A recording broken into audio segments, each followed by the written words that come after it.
I grew up in war. And I grew up in not only a war, but Iraq was led by Saddam Hussein, so it was fear and terror. Zainab Salbi's father was Saddam Hussein's personal pilot, her family's every move controlled by his iron hand. The fear, I wish I can explain that fear. It was like a poison gas leaked into our home and we all breathed it slowly. I was about 10 years old when the Iran-Iraq war started. And at a very young age I learned, but there is this other side of war that sort of no one talks about, and that is what women go through and what women live in war. And it was the women who ran the schools, it was the women who run the factories, and it is women who keep life going in the midst of war. And you were saying it's a story that's not told, It is speaking. not told, and we are impacted by that when it comes to peace.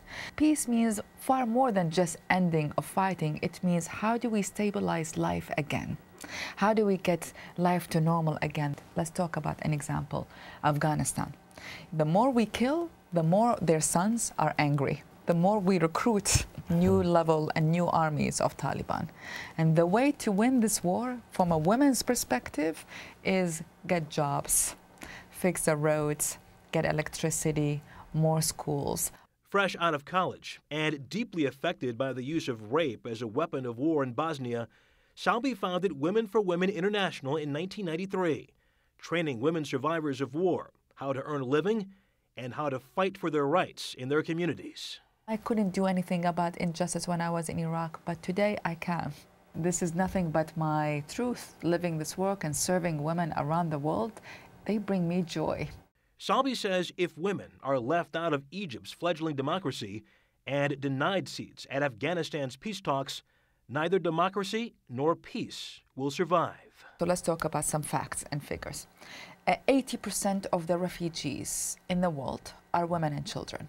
90% of modern war casualties are civilians, 75% of which are women and children. This is according to the UN. And you have women being targeted in major ways in rape and violence. We can talk about serious, lasting, sustainable peace if we do not include women in it. We're about to enter a new year, 2012. As we do, are you optimistic or are you discouraged that things are getting better, that more women will be part of the peace process? I work in war zones, for 18 years, and I wouldn't be able to do that if I'm not an optimist. The fact that the Nobel Peace Prize this year goes to 3 women, and they each had different angles. The Yemeni woman set up a tent on her own. That's how the revolution in Yemen started, and inspired many men and women as a result to overthrow the government. The Liberian activist basically went to the Muslim and Christian communities, women, said our boys are fighting, but let us talk. And as a result, they pushed the men to have a serious peace agreement. And then you have President Sirleaf of Liberia. As a result, she becomes the president. They make me believe, and I continue to believe, and that we are moving in a positive direction for more women to be included.